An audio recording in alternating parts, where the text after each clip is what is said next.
she's a she's a pistol. But basically, yeah. So it just caught me at the right time. And the funny thing happened is when we came over, and it was with a lot of soul searching because we're extremely loyal folks, and wanted to stick with the brand and be home, and not worry about such things. As I wound up being the one taking all the trainings, and so one of the things that I got into was expansion training. I went to ESO training with uh, Kristen Cole, and from there, met Ben Kinney and several other people. And then in a roundabout way in Anaheim, was invited to meet with Adam Hergenrother. Okay. And so Adam and I joined a partnership, and 2+ years later, we're now 3 teams and 3 locations in Indy and still growing. This last year, I just got made the director of growth for all of her group. And so now what I thought was an amazing thing, expansion, I'm now deeply in a little over 2 years later, where I get to talk to teams all across the country and do similar presentations and what have you. So just super grateful to have the opportunity and be in this position. Yeah, that's awesome. That's very awesome. And we've got several of the Indy West Her Group team members on here today. That team continues to grow. We're super excited. Hello, Michelle. And I'm assuming everyone knows, but obviously today's class is about financial freedom, investing in real estate. So Michael, you just take it away, sir. Yeah, I appreciate it. So tell me something good. What's everybody hearing out in the market, whether it's regarding investing or not? Gloria, what do you hear? Because you work with a lot with investors. Well, my investors personally are kind of hesitant, but what I've been hearing in all the investment podcasts I've been on is it's bargain time.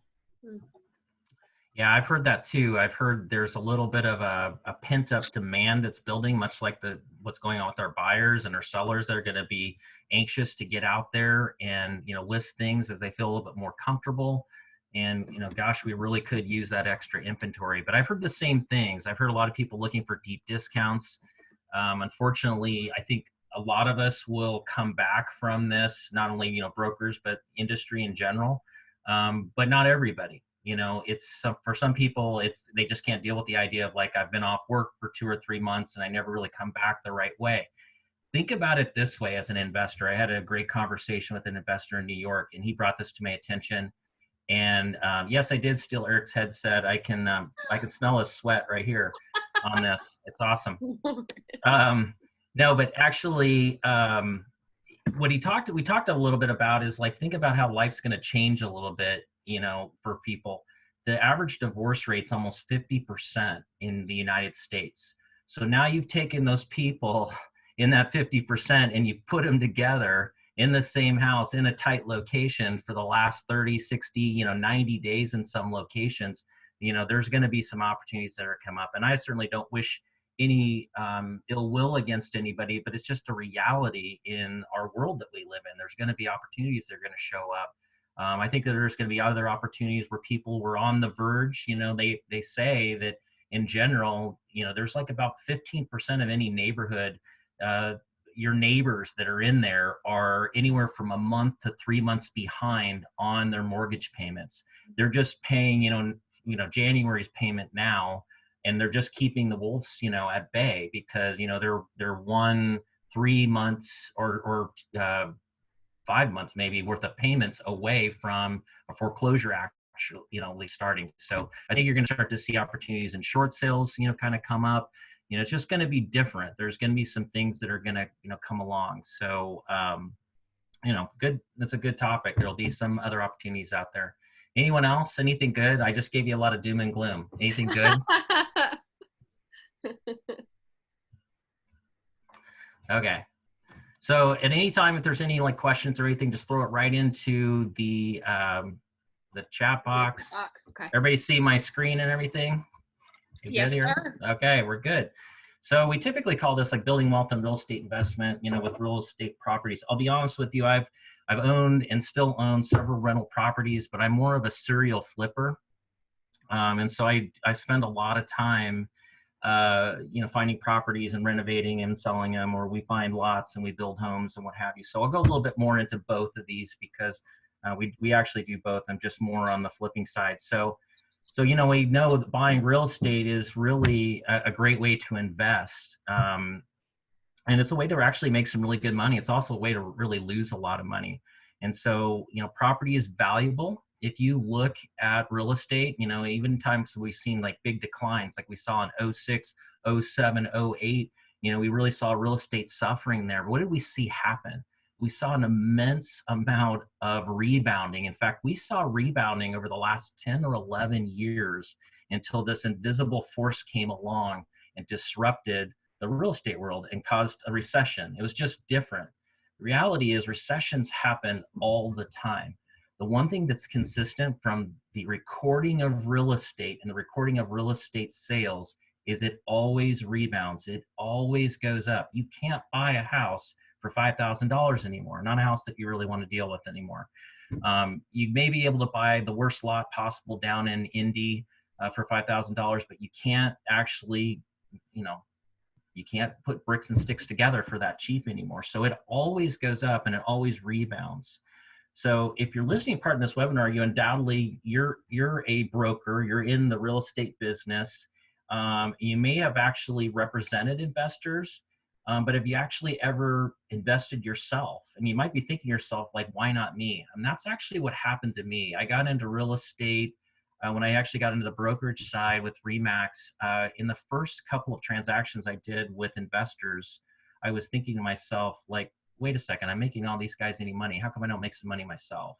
And from there began a fascination, which incidentally for me, listing and selling real estate, working with my teams, coaching, all of that, that's my bread and butter. But my wealth building is actually real estate investing. So let's talk a little bit about that.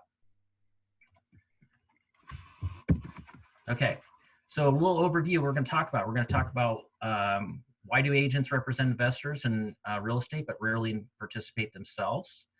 The benefits of being a realtor who is also an investor. We're going to talk about the number one rule in real estate, and that's never fall in love with real estate. We're going to talk about know your criteria, the property price, the area. We want to talk a little bit about cash flow and numbers. We talk about achieving cash flow sustainability, what you'd be looking for when you're considering properties, what you should look for when you're considering properties to flip or if you're going to hold them, and then know your financing. So many agents represent investors in real estate, but rarely participate in investing themselves. Why is that? Let's open it up here for a second. Why do you think? Let's get a couple answers. They're afraid they'll lose their money. They don't think they have the money to get started. Yeah, you actually hit on it right away, and it's fear. It's fear of the unknown. Even though we sit and watch on the sidelines or really are an active participant in real estate investing, we actually, it's fear. It's fear of the unknown. So realtors, realtors are supposed to know more about real estate really than anybody. We all should that's actually on this call. And the opportunities are right in front of us and you see them every day. But if you actually polled like 100 realtors, you'd probably find that maybe only 5 or 8 of them actually have ever bought a real estate property for investment, either to hold it or to flip it. It's all something that's geared by fear. So, as a real estate agent, we actually have a unique advantage to other investors. We have access to MLS data that's not available to the public. So we can look at this, we can analyze this. If we're full-time agents, we're working in these areas, we can begin to see trends through all the other buyers, all the other people that we're communicating with. We have access to all the vendors that we need. Think about it. When you need a roofer, you've probably done a transaction in the past where one of your listings needed a new roof, or you're representing the buyer and the sellers, needed to put a new roof or make a repair. You've begun to meet some of these people that you can bring into your world. We have the ability to negotiate. We're negotiating for and on behalf of our buyers and sellers on a regular basis. And so we can actually do that for ourselves. We know what upgrades and improvements that typically make a home valuable. We're able to market properties. We can either do that to sell them or to rent. We put all that knowledge to work that we use for our clients on an everyday basis. And so the big question I always ask is, why not? Why not you? And we know that the fear is the biggest thing. But for brokers, the way I looked at this in the past was, I do have some traditional ways of investing, through SEP IRAs and what have you. But guess what? I don't understand. I know how the stock market works, but I don't really have strong understanding of it on a day-to-day basis like I do real estate. And the other thing is, I can't go into any one of those companies that my portfolio is invested in and go meet with the CEO and go, what's going to happen with this company today? What decisions are you going to make? Where are you going? What are you going to do, with this company to make us money? That's not available to me. So real estate's all I know. And that's where I spend a lot of my time and knowledge in it. So let's talk about a couple, of things and rules when we get into investing. This is the number one rule. Never fall in love with real estate. Okay, I'm going to tell you a really funny yet true story. I've only lost money one time in real estate, and it was down in Florida. And so I went down there and got a Florida license and thought I was going to start investing down there. I was feeling pretty good about myself, lots of good investments, making lots of money. This is pre last recession, pre-06. I think this happened actually 04, 05. I went down to Bel Air Beach, which is just right out of Clearwater near Tampa. And I looked at a house, and it was in one of those houses that's out on the island, as they say. And it was a couple blocks from the ocean, but a couple blocks from the lagoon. And, I didn't like the shape of the house. I didn't like the layout. I didn't like the road, that was on. Had a weird pool, had just an odd setup. But I walk outside completely done with this house. I'm not going to buy this thing. And it was an expensive home. And I look down the road, and I literally see like what I can describe as a giant man with long flowing blonde hair on a Segway driving down the street. And lo and behold, that turned out to be Hulk Hogan. Guess what? I instantly fell in love, not with Hulk Hogan, but I fell in love with the house because I was going to be Hulk Hogan's neighbor. And I immediately fell in love with this property that I knew was not going to be a good investment. It was out of my ability. It was too much money and what have you. And I actually wound up losing a lot of money on that one. So that's my funny but true story and painful story of falling in love with real estate. And so it's just one of these things, you can't fall in love with real estate. You have to fall in love with ROI. It doesn't matter what the house looks like, or in this case, who lives next door. All investment homes are simply 4 walls and a roof, and ultimately falling in love with the home, very likely will blind you to its actual financial value. So you might find yourself in an offering bid that, far exceeds the true worth of the house because you fall in love with the location, and that makes it a bad investment. And if you expose, your infatuation to like an outside agent or investor or seller, they're going to actually take advantage of you. So you have to really keep it cool and definitely keep your infatuation with any house down. So keeping a cool head, an open mind, and always be prepared for the worst. In every property, you need to assume the worst, and that's why you've got to do your research in everything. Observe Murphy's law. If it's going to go wrong, it's definitely going to go wrong with your real estate. So not only when you look at properties, come up with reasons to actually invest with the property, likewise come up with reasons not to invest with the property. Like, if those pros far outweigh the cons, you may actually have a good property. But it's super important that you look at the negatives, because it could be something like, hey, they're getting ready to level the house behind you and build something that's going to take away the view or what have you. That's something that was one big con that would really outweigh all pros on the property. So, keep an open mind to that. Never fall in love with real estate. We're going to talk about a little bit about some of the evaluating real estate here in a little bit. So let's see here. There we go. So know your criteria and that's, your property price, in your area.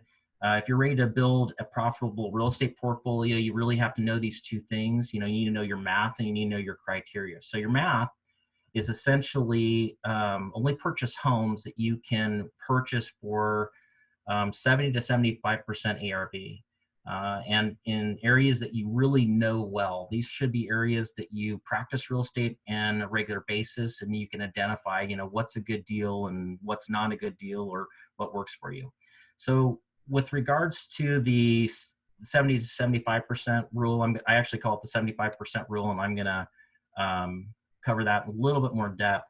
But essentially how that works is, like, let's say you're going to look for a home that by the time that you actually buy the property and do the fix up on the property, that it's going to be, you're only have about 70 to 75% of the actual value, built up into the property. It's a great thing about this. It keeps you safe, and it gives you an opportunity to, work with the property on a long-term basis, whether this be something that you're going to hold, or this is going to be something that you are going to flip. So we'll talk a little bit more on that. You got to account for all your cost into that, your cost of repairs, your vacancy time, property management, all those factors that are going to be on a regular basis when you're actually holding a property. Whatever your criteria is, and again, it's got to be area. I suggest that you pick an area that, well, but might be in close proximity. It's really hard to check on a property that is going to be an hour away. You're just, you might be excited about it at first, and then eventually you're going to dread driving an hour and an hour back, and the time that you have to spend there, and, which may not be that much time at all. But whatever your criteria it is, my keys to, and I'm glad to share this with everybody, is we've written those criteria down and we stick to them. We rarely cross the line, especially on distance. We once bought a property in Terre Haute, and we had some familiarity with the area, and it turned out okay, but it was really heck to get contractors to drive out there that far.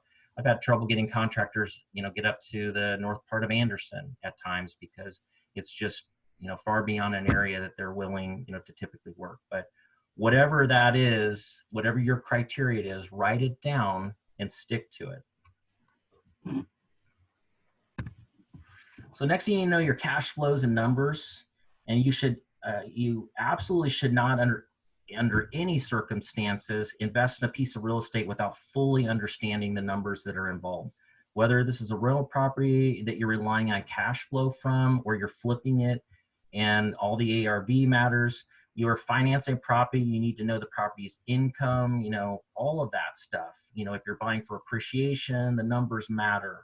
Always the numbers matter. And at the end of the day, that's all that matters, is the numbers. So if you're looking for potential real property and trying to decide it's a good idea or not, what are the numbers? Run the numbers. Have some system for actually running the numbers. And I'll tell you a little bit about how I run my numbers.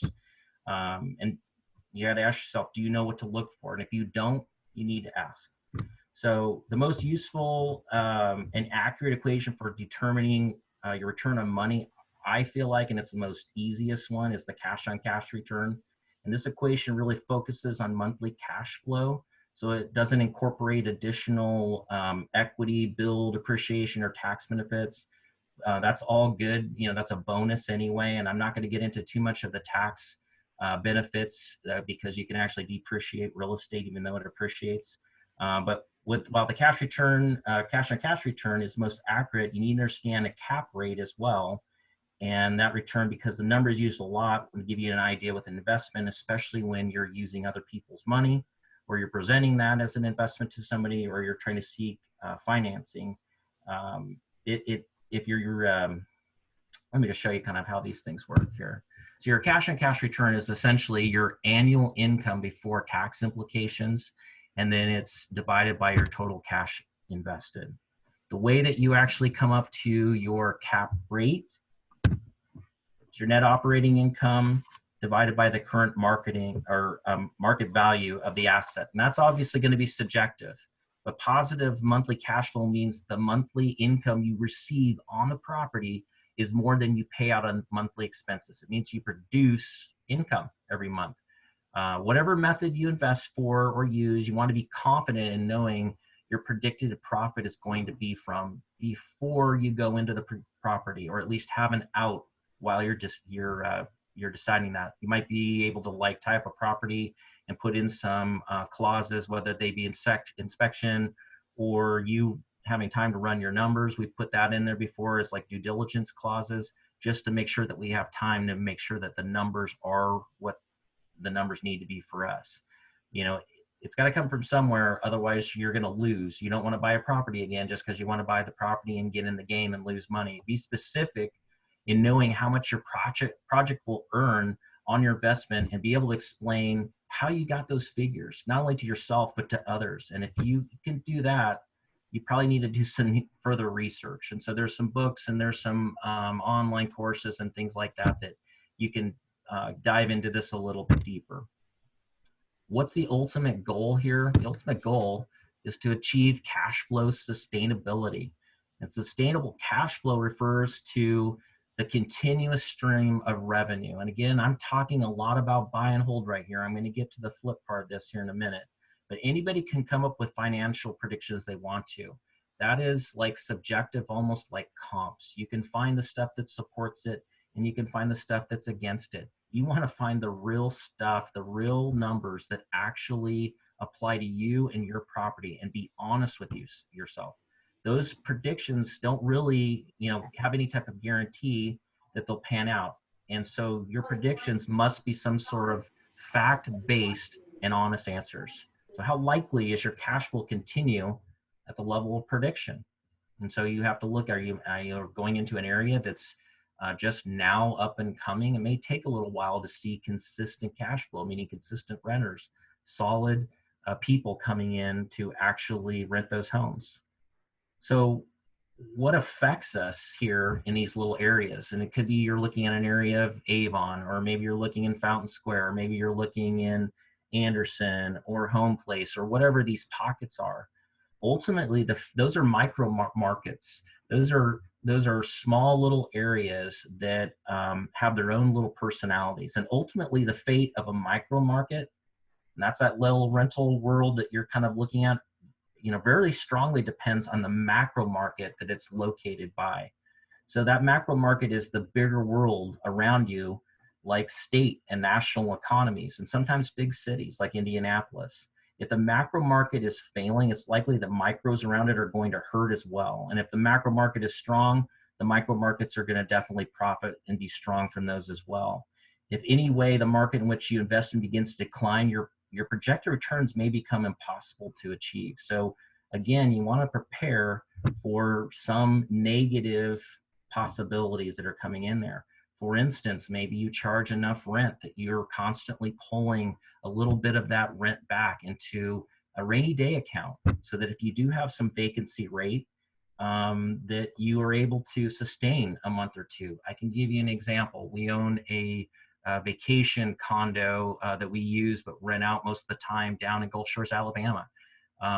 They made the painful decision, painful for us, that they were going to not allow any reservations during the month of April.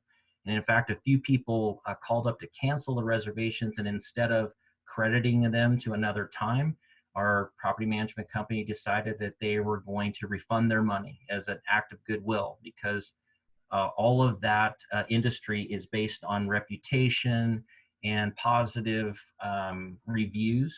And so they were afraid that if they didn't do something like that, there'd be a bunch of negative reviews and it would affect, the rentability. While we don't like it and not necessarily agree with it, it's just a fact that we had to deal with. And so in those cases, we had to make sure that we had a rainy day account, and that one actually performs really well. So we did. We're able to go the rest of the year if we don't have anybody in there, but we're already seeing bookings, through May are holding and moving forward, and they're beginning to open the beaches and stuff. It's an example of, you just never know. Here's a in this particular case, a investment property that's performing extremely well. It's at the beach. It's got the location. It's, where it gets an upcharge because it's decorated really well. But then all of a sudden something invisible kind of comes along, and someone else's policy changes as everything. So you just never know what's going to happen. So you need to make sure that you have some sort of slush fund, emergency fund, whatever, so you can protect yourself, so that if the unknown happens, that you've got a little bit of time there. So let's talk real quick about what you should look at when you're considering properties to buy and hold.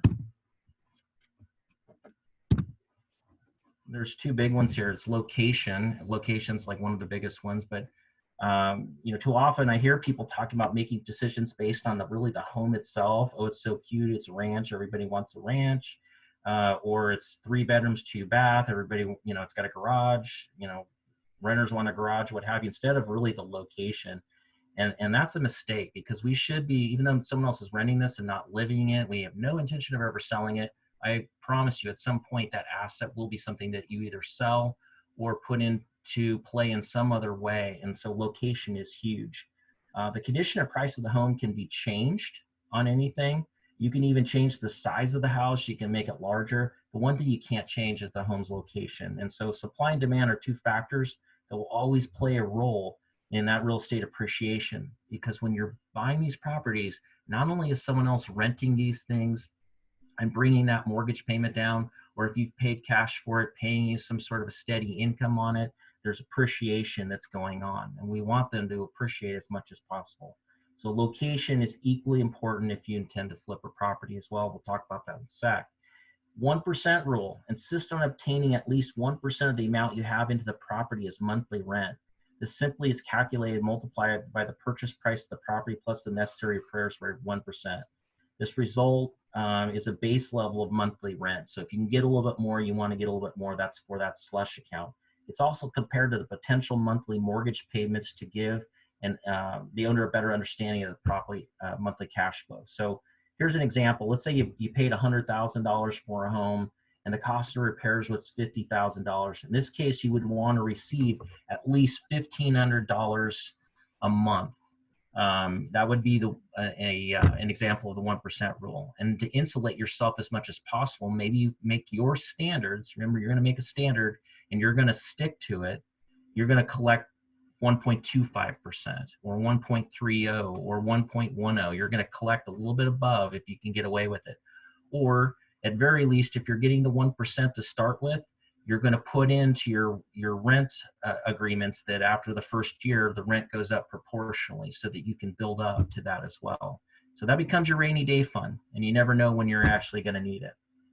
So let's talk about some more fun stuff. Let's talk about flipping stuff. This is my favorite. We're talking about flipping houses. Guess what's at the top again? Location. We talked about this already, and we know it's important, but research your local real estate market. Where do people live right now? What kind of homes do they want to buy? Don't speculate about up and coming neighborhoods. Look at what's actually happening right now and look into those areas. Study the MLS for areas that have rapid turnover or really short days on the market, and get there first. And then you want to know your financing. You want to become an expert on home financing options. I could tell you a story about financing. I'll save that a little bit later. But when you buy, a home, are you going to use all your cash, or are you going to actually need to get a mortgage loan through a normal lender, or are you going to use a HELOC, which is going to affect, your personal property? You're going to use hard money, angel investors. Make sure you have financing all lined up before you actually make a move. And here's why it's important. Last thing you want to do is get out there and find something that you absolutely know it's a great deal and it's absolutely going to make money, and it's just a 5-star winner, way more pros than cons, and then you have no way to buy it. So set those things up in advance. If you're thinking about getting investing, maybe you go and talk. Let's talk about a couple examples here. Cash, certainly you can use your all your cash that you have if you've got a lot built up. I used to do this largely because I lost money on that Hulk Hogan house, and I never wanted to get a mortgage again. But I quickly learned that I was limiting myself. I could only have really so many bullets in my gun if I'm just paying cash for properties. So I looked at different possibilities like partnerships, hard money, mortgages, angel investors, HELOC or commercial line of credit, crowdfunding. So cash is pretty self-explanatory. Hard money, just for a quick explanation, this is a crash course. Remember, there are companies out there, there are individuals out there that will give you money, or most of the money or all the money, to renovate or buy and hold your properties, but it comes at a price. Usually hard money lenders are 2 to 3 times the rate that any commercial institutional lender is. So keep that in mind. You can shop around, you can develop relationships, you can do multiple projects where you can negotiate a better rate from them, but they are one of the most expensive places to actually go see money. And you've got to be really careful, because if you don't pay on time, they're going to take the house and they're going to make that profit, and you're going to still owe them the money. So angel investors, essentially an angel investor might be someone you've never met before, usually is how we would look at that. Someone you might know might be in the partnership, but it just says, hey, I always wanted to get into investing. A lot of our investors that we work with are people that took a boot camp one time to learn about investing. And then they showed up and they're like, this is too hard. Fear kicked in. They didn't want to do it by themselves. And so they'll go, Michael, I want to get invested in real estate, but I don't know what I'm doing. Or I want to invest in real estate and I don't know where to put my money. I don't want to invest in real estate. Can I just do it with you? Here's my money. And we get a lot of those angel investors that will just come and say, where can I put 100,000? Where can I put 200,000 into a property? Crowdfunding, that's a relatively new term, but crowdfunding is essentially where you get a group of people together to actually fund a deal. They all kick in a certain amount. Steve Fulford in your market center and a couple people from the market center over here and some family and friends did a property last year, and it turned out pretty successful. I think we saw 22% ROI, and that was a crowdfunded property. And when we got done with it, I don't think we had a person that said that they didn't want to do it again. So that's an opportunity. Partnerships might be where you actually get with another broker. You know, maybe people on these calls get together and they say, hey, I've got a great property. I just only have half the money. Well, you can get together in a partnership. By the way, if you have a good property, feel free, and you don't know what to do with it, feel free to throw it by me. You're protected, and I'll see if it's something I can buy, and you can be my realtor on it. You can get mortgages. We all know what mortgages are because we work with those on a regular basis to help our clients out. And so you could go to a financial institution and you can get a loan on a property. They're typically going to loan you, anywhere from like 70 to 80% LTV. So you're going to have some cash to put in there too. And then you can get a HELOC or a commercial line. And the HELOC is typically going to be attached to your personal asset, like your home loan. Or you can also have a commercial line. And that's actually what I've done is I've gone and gotten a commercial line for a considerable sum, so that if I find a property and I need it react quickly and it checks marks all my boxes and it fits all of my standards, I can actually move on it very quickly and pay the equivalent of cash. So there's other ways out there. Those are just the main ones. All the 75% rule.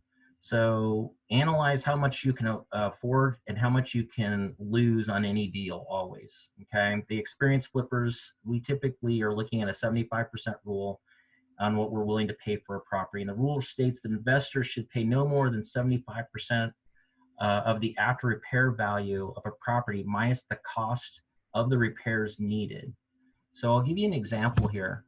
So let's just say,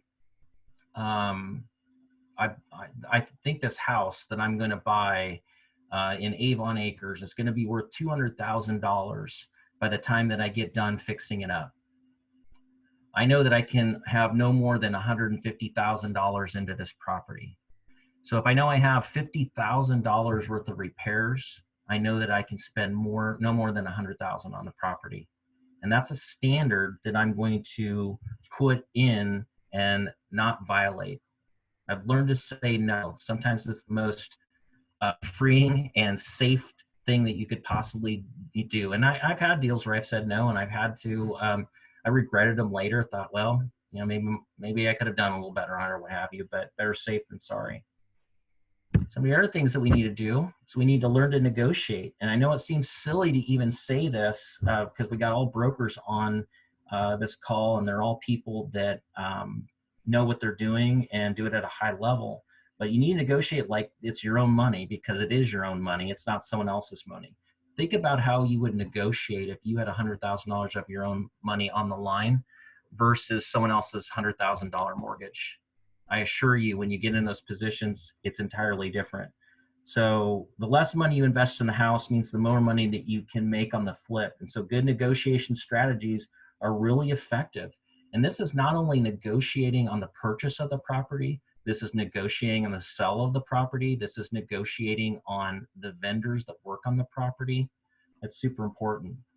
Right along with that, negotiating with the vendors is you need to learn how much an average project costs. More specifically, you need to know what it costs, for instance, to paint the interior of a 1,500 square foot home. What does it cost to carpet a 1,200 square foot condo, build a 12 by 12 deck, remodel a kitchen or a bath? You know, every project's different, but with some experience, you can actually learn how to estimate the cost of any home renovation. And you can really tell if it's a good buy or not. You can look at it and go, I can look at that electrical box and I know that I see that there's knob and tube. That means I'm gonna have to run all new electrical. And what's that gonna cost me? That's probably gonna cost me $8,000 on a house like this. And so if you can learn to do that, it's not an exact science. You can at least get close so that you're not later on going, well, what do you mean? I didn't even think about the electrical. I thought I was just putting in new toilets and new faucets. Well, now the electrical is an $8,000 expense or debit to you. Right along with that, and so you obviously want to know how to negotiate those type of costs with your vendors. As you begin to do more of these on a regular basis, you can negotiate better costs because your contractor knows that you're going to keep a steady supply of jobs in front of them, and so it works out a little bit better. You need to know which renovations are most important, and most of us do because we go out and we advise our clients. And so we need to make sure we do that as well on our properties. We can't get cheap here. We know that landscaping says a lot, to create good curb appeal. So that's one of those things that's just poorly executed on with a lot of new investors. A lot of new investors will not think to go out and put new shrubs and plant flowers and make sure that the lawn looks good. It's like literally the last thing that they look at with a property. And it's the first thing that any potential buyer will come up and look at is what does the outside of the property look like? And that includes the shrubs, the lawn, the trees, all that. And so our standard is when we work on a property, we start, unless we're dealing with an extreme winter situation at the moment, we will actually start on the outside of the home first so that that outside looks done, gets crisp, and begins to draw attention from other people that might consider buying the property. So maybe it's adding some additional closet space. Maybe it's adding a whole additional room. Maybe it's upgrading a deck. Certain states and certain areas, and I think eventually in Indiana, it might even be adding some additional green technologies. It's certainly adding some tech like Alexa to the home that seems to be a solid investment and relatively cheap to put some wow factor in there. You have to think about who is your ultimate or most likely buyer that's going to want to buy this home, and what do they like? Are you in an area where a lot of millennials are going to purchase? Well, they like to typically have a place to party. They like to have a nice deck to hang out, have a little space that they can call their own. They have like a lot of tech in the home. If you're in an area that typically is people that are downsizing, probably not going to want to put something in or add a second story or something like that.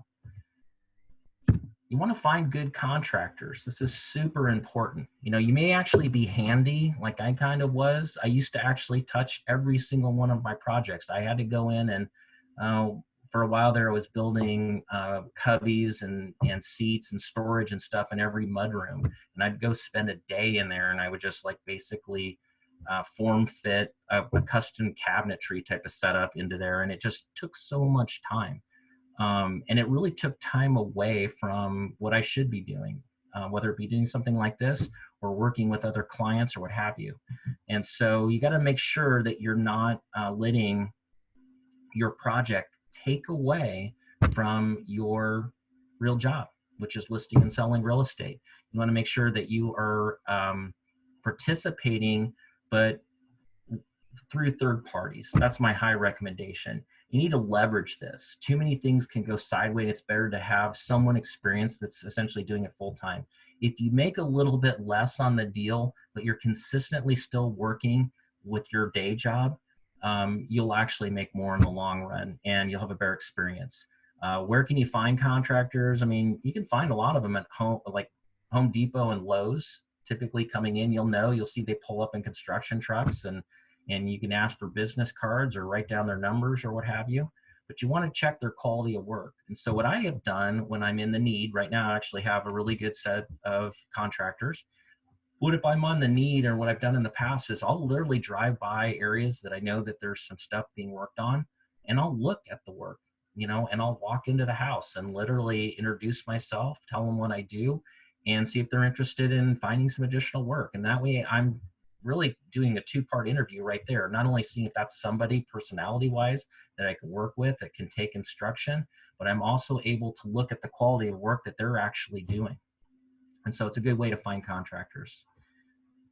And then lastly, find a mentor. If you haven't done this before, there are plenty of people around that can probably mentor you. You might even consider offering a person an incentive to be your mentor. Like, for example, your mentor might take a small percentage of your first flip just to guide you through, walk you through the whole time. You are still making money. You're getting paid for a learning experience. And so I know in your market center, there are several very qualified people. You got Kristen Schlesinger in there. She does tons of stuff down in similar areas that we work. You got, Chris Price. You've got Steve Fulford. Steve is actually one of the best mentors that you could possibly have on a job. Very strong construction background, very sound financially, and very good with money. So it's a good way to basically get paid for a high quality education. So where can you find properties to buy, hold, or flip? Well, we can do what we call drive for dollars. Drive for dollars is essentially where you might go into an area where you see a lot of activity. Fountain Square, Bates Hendricks is a couple examples, and you see homes being fixed up and an empty lot in the middle, or homes being fixed up around a home that's like falling apart. That might be, we all have access to skip tracing and finding people. You can pull tax records. You can write somebody a letter and say, I'm interested in buying your home. You could, pull up the Cole report. That's something we use at Her Group, and we're able to pull people's direct numbers, sometimes their emails, and reach out to them a little faster that way. You could do direct mail. You could pick an area and just say, you know what, I'm really focused in Avon Acres. This is an area that I want to buy houses to turn into rental properties or flips or whatever they might be. And you can literally come up with a form letter. We'll even share you with the form letters that we typically use when we do that in areas that we're looking for properties. And you could reach out to people. You could do networking. This could be at a variety of different organizations like in RIA, CYREA. You can network in other venues where maybe you're the only realtor and other people want to get involved. Keep in mind, when you're networking, you're not only networking to find properties, you're networking to find investors, people that will be partners for you, people that will crowdfund with you.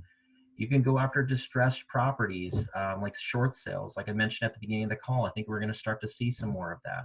Yes, you can buy a short sale if you are a realtor. They may actually tell you you can't collect a commission, or they sometimes will take that commission. You just can't be the listing agent typically buying the property. You can have your investor buy it though. And so if that turns to be a partnership later on after the fact of purchasing, that's okay. Wholesalers, that's almost a bad word, although I think we've gotten better at accepting these people in our world. These are basically people that are finding properties and they have skirted the law in actually selling properties by tying the properties up and then selling them to other people, and essentially taking, a fee in between there. Essentially, it's assignment fee. I won't get too much into their world on this, but they are sometimes a necessary evil. I would say that I buy at least a third of my properties from wholesalers. If it's a deal, it's a deal. I don't care what they're making, as long as what standards are met and my numbers make sense. Out-of-state owners, you could reach out to people. We all have access to the tax records in the MLS, so you have the ability to reach out to out-of-state owners and see if they're tired of dealing with their properties. Some of these people own these properties and they're renters, and and they bought it at some boot camp or long ago, and they're just, I don't want to mess with it anymore. And so it's all about timing. You can reach out to those people and let them know, if you guys want to sell, I'm interested in buying. Other agents, I get probably 10-15% of my deals from other agents that just basically say, hey, I've got a deal, I know of a deal, it's not on the market yet, or it is on the market, or I'm getting ready to put it on the market, and they'll bring it to me. You can start an internal real estate investment club. We actually did that on the north side for a little while. And you can have a meeting of the minds. Essentially, it's a great way to bounce problems and solutions and find mentors and security and working with others. And so that's another way you can do this. You can do auctions like sheriff sales. That's a whole course on its own, because you can't actually look at the property in too much detail. It's all like an outside type of view. Can't step on the type of property, so you just really have to take a big guess, which means when you're guessing like that, the amount you could pay has got to be below. And the cons are, a lot of people get caught up in these auctions, and they said they're not going to pay more than 100, and they walk out and they've paid 135. And it's because they got caught up with the other 3 people that might even be a hedge fund that are bidding against them. Foreclosure notices, that's something that you can get into DocsPop and some of these other free sites that will actually have listings of properties that are going into foreclosures. You can friend and communicate with attorneys, both for divorce, probate, estate. You can purchase mailing lists. There's all kinds of lists out there that have those divorce and probate lists in them. They also have out of town in buyers. They also have lists of investors that you can partner with. You could do dialing for dollars. This is something that we've done in the past, where we'll essentially look into an area and just start calling. We'll pull a call report that shows us the whole neighborhood or the whole block, and we'll actually start calling them with the script and just say, hey, we're looking for properties. Do you want to sell? Great thing being all brokers on this call is we can go in with a double-edged sword. If we walk in and this person says on the phone, yeah, I might sell my property, and you show up and you go, I'll give you 100,000, and they go, no, I want 130. And that property will probably sell for 130 because you're basically holding down your standard. You could then take off your investor hat, put on your realtor hat, and you can say, you know what, let me sell this house for you for 130. If it doesn't sell for 130, I still have my backup offer for $100,000. It's almost like a guaranteed sale program.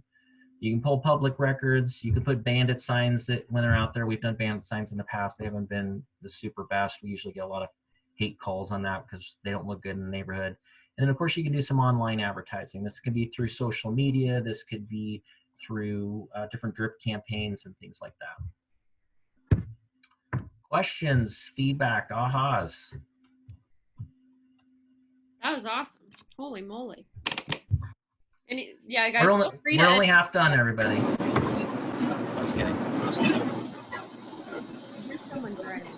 Steve, are you driving?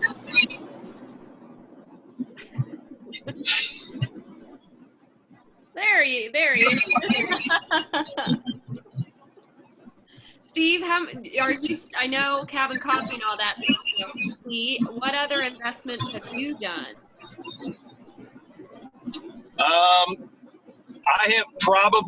I've done other commercial properties in my real estate career, probably in the 30 to 40 house range, where I've either flipped them myself or long-term hold as rentals.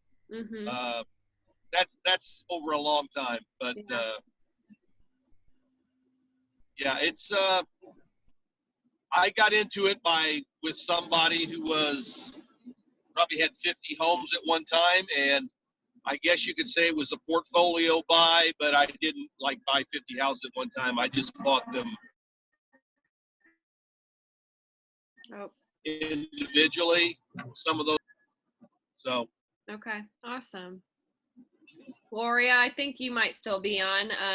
You and Josh have just kind of started getting into it recently, right? Buying your first. Are you at 1 or 2? How many? So I have one hold that has 2 doors on it, and then we're in the middle of our first flip.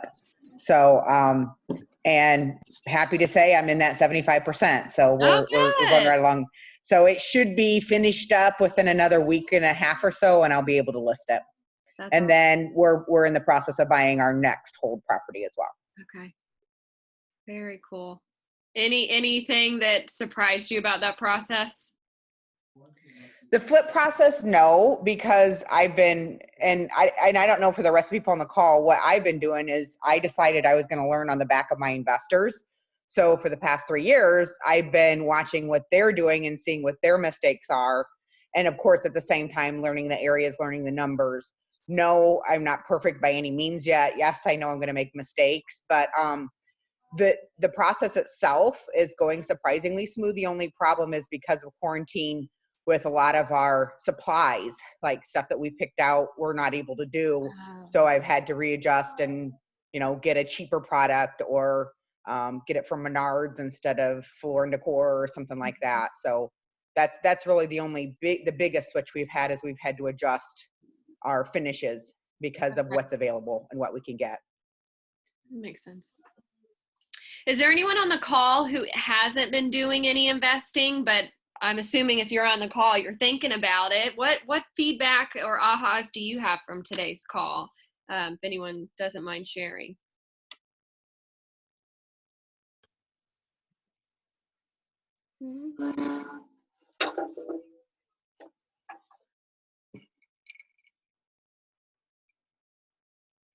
Guys, stop talking all at once. I can't hear you.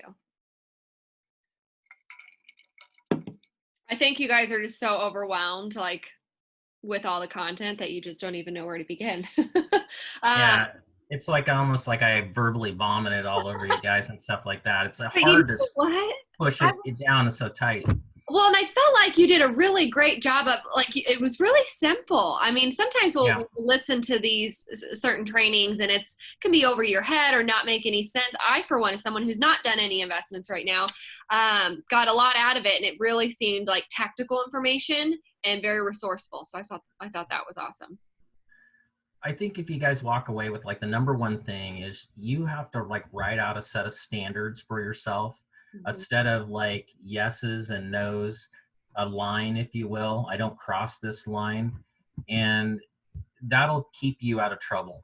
Now that's going to change over time. Like what we saw when things got really competitive over the last 2 or 3 years, we fell into a little bit below that, like, 20% profit. Because remember, like, even when you're doing a 75% rule, when you sell that property, you're going to have real estate costs, realtor commissions, whether they be yours or the other realtor. You're going to have closing costs. You're going to have, depending on the price point, you're going to have closing fees, maybe to help the buyer and what have you.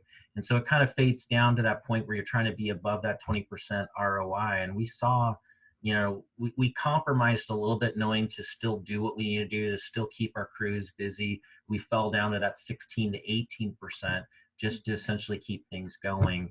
And still profitable. We just did more. Last year we did 38 flips. Wow. And so it was more than we ever had done before. It was more than we ever care to do anymore. We'll probably just go a little.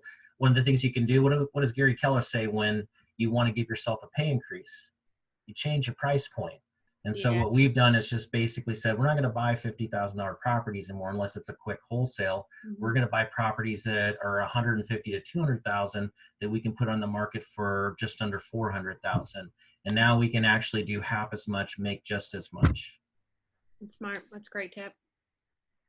Anyone else have any feedback or questions? I just encourage. Yeah.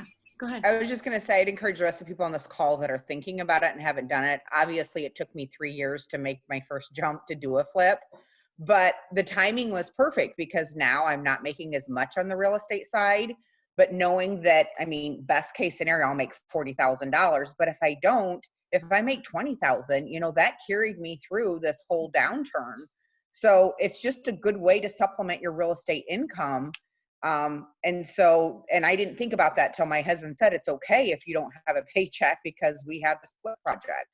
So, and there are easy ways to get into it. And that's the part that I need to learn more. His last slide there on all the financing and the ways to go and acquire more properties. There's just so much to learn, and you're not going to learn it in one class. So just keep coming back to more classes like that and just keep learning. It's an ongoing learning process, is my opinion. But I would say jump in, try to do one. It's, you know, you're going to catch the bug and then want to keep doing it. That's what I'm finding. That's awesome. Well, I did record this, so if anyone wants to hear it back, maybe pause it on certain pieces and look at certain slides, I'll send that out later today. Michael, thank you so much for taking the time to do this. This was great. Yeah, it's my pleasure. You guys, you can look me up if you need my phone number or anything. I'm glad to help. We get calls all the time going, help, what do I need to do? If you need help with a contract or anything like that, just we're all about helping. So That's awesome. feel free to reach out. Yeah, I appreciate that. All right. Well, you guys take care. Everyone enjoy the rest of their day, and we'll see you on the next call.